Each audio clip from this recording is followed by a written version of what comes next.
I got my coffee. I'm ready to go. You know what time it is? Time for Monday Morning with Mo.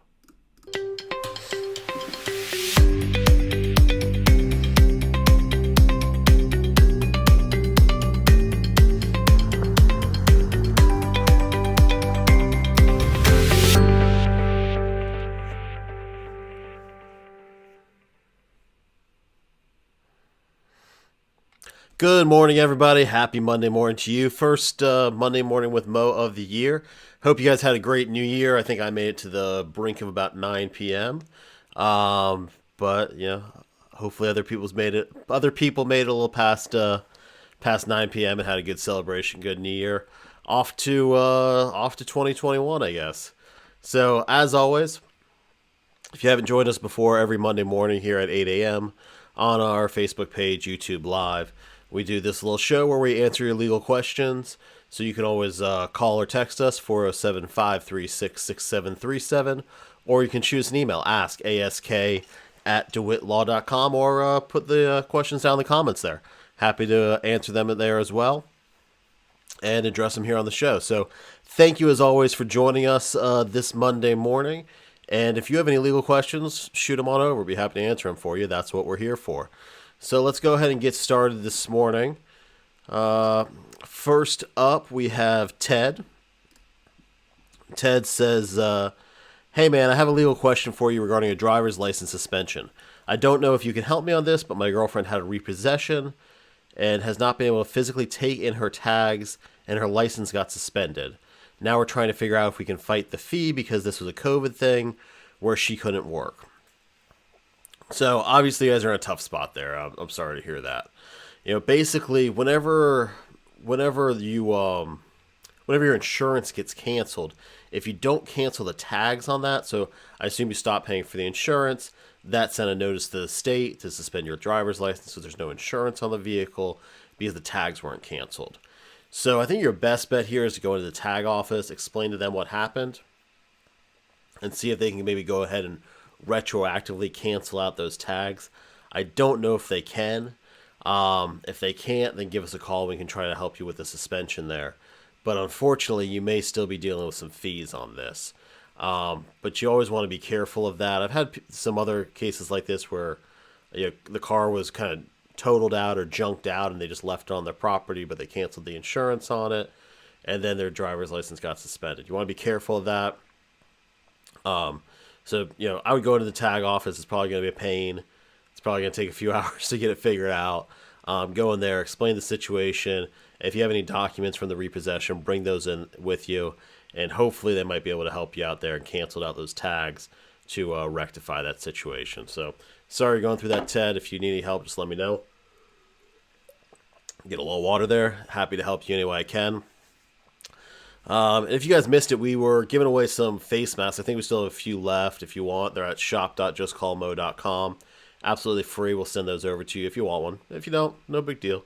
We're supposed to give them out at the Fun Spot party, but they didn't get here in time. So I figured might as well just give them away for free then. So they're on the website there, and our merch guy will mail them to you. So you'll receive them if you want them. It's shop.justcallmo.com. So anyways, next up, we got a voicemail here. Let's go ahead and play that. Yes, sir. I had a papers served on me, and they weren't served at me. They were served at my son's girlfriend's house, who 2 years ago we had once used that for a numerical address for insurance reasons, for health insurance. We travel on our motorhome. We have a post office box for our legal address. And the person serving the papers from this credit card company asked my son's girlfriend if I lived there. She said no. And he just handed her the papers and left. I never signed anything, and I got him totally by accident because my son and his girlfriend are no longer together.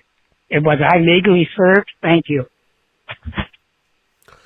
So in short, it sounds like you were not legally served. So basically, service is kind of how you notify the other party of a lawsuit. A process server has to physically go out there, hand the person the documents, say you've been served, explain what the documents are, and then that starts the time for them to respond to the documents. To legally serve someone in Florida, you have to serve them at their usual place of abode. And if they're not there, you can serve them with any resident of that household who's 15 years of age or older. So here it sounds like they had an old address for you and serve your son's former girlfriend. So it's not proper service. And you could file a motion to quash service, and it would most likely probably be granted if you could show the court that that was not your usual place of abode, that you used to live there but no longer live there. And therefore, the girlfriend or your son's former girlfriend would not be a resident of your household who is 15 years of age or older. So here it sounds like service was not proper.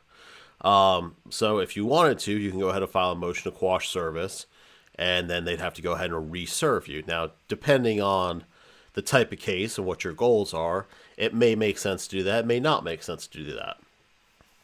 But if it's not your residence, if it's not your usual place of abode, then service was improper, and they should go ahead and reserve you properly.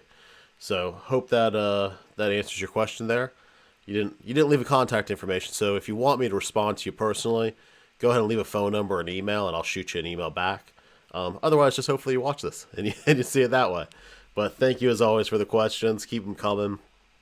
You can always email us, askask@dewhittlaw.com, or leave us a voicemail like this gentleman did, 407-536-6737, and we will go ahead and answer it on the next Monday Morning with Mo, Monday at 8 a.m.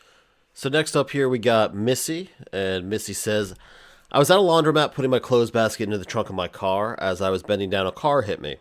The car wasn't going fast, but still hurt quite a bit, and now I have a large bruise on my leg. I went to urgent care, but I was concerned with going back because I don't have money available for medical bills right now. I have a lot of pain in my legs and hips when I walk and can barely bend down. I know doctors overcharge for this kind of thing. Can an attorney help, or will that just rack up more bills? So great question, Missy. I'm glad that you initially went to urgent care. I think the most important thing in this kind of situation is that you get the treatment so that you can get better. A lot of people are concerned with the medical bills, and that's a fair concern. And so typically, my advice in a case like this, it sounds like you weren't at fault. The other driver was clearly at fault, or the driver here was clearly at fault when they backed into you. They didn't see you there. Hopefully the police came out. Hopefully they did an accident report, and hopefully you got that driver's insurance information. And so typically what I recommend is that if you work with an attorney, they can get you in with a doctor who works on what we call an LOP, a letter of protection.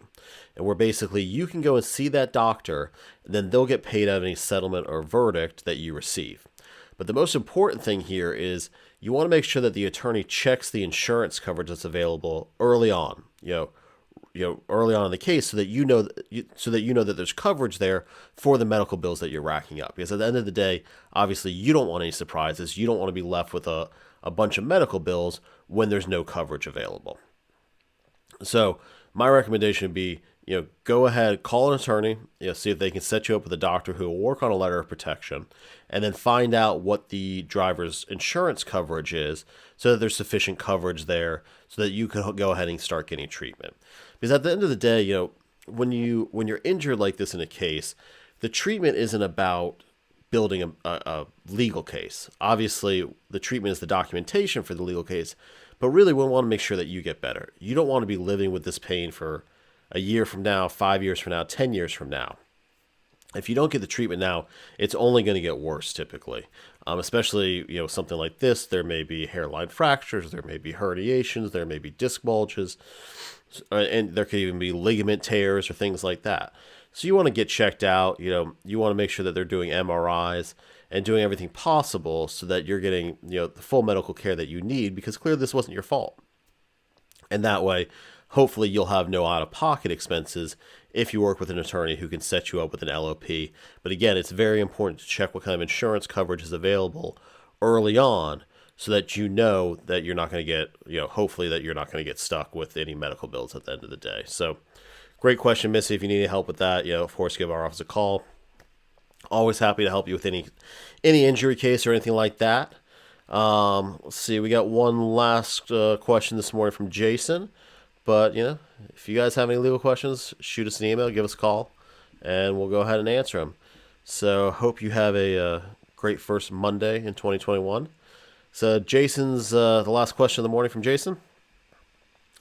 What's the deal with fireworks? I know they used to be illegal when I was a kid, but now everyone seems to sell them and shoot them off. Did something change? All right. So, yes, Jason, you're correct. So, when you were a kid, when I was a kid, in Florida at least, fireworks, that shot up in the air and exploded were typically illegal. Under Florida law, typically only sparklers are actually legal for consumer usage. It's technically illegal to use any exploding or flying fireworks, Roman candles, rockets, that kind of thing. However, in April of 2020, there was a law that was passed where you can legally shoot off fireworks on the 4th of July, New Year's Eve, and New Year's Day. However, none of that really matters because most people use fireworks and sell fireworks under the exemption for scaring birds off. And so usually I think when you buy fireworks, fireworks that shoot up like that, you usually sign a waiver saying that that's what you're using them for. And even though no one's using them to scare birds, I mean, you might be scaring dogs, children, and birds. We're using them for entertainment, obviously. That's kind of the exemption that works its way around all the other laws that prohibit them. So that is why now you see fireworks sold much more often, or sold everywhere, frankly. Whereas when I was a kid, when you were a kid, they were, you'd have to drive up to North Carolina or Georgia or something like that to get the bottle rockets and all that kind of stuff. So there was a court case, I think, a number of years ago that clarified that, and that's why we have fireworks now. So anyways, thank you as always for joining us. I hope you guys have a wonderful Monday. If you need any legal help this week, you know how to get a hold of me. Otherwise, have a great week, and I will see you next week on Monday Morning with Mo.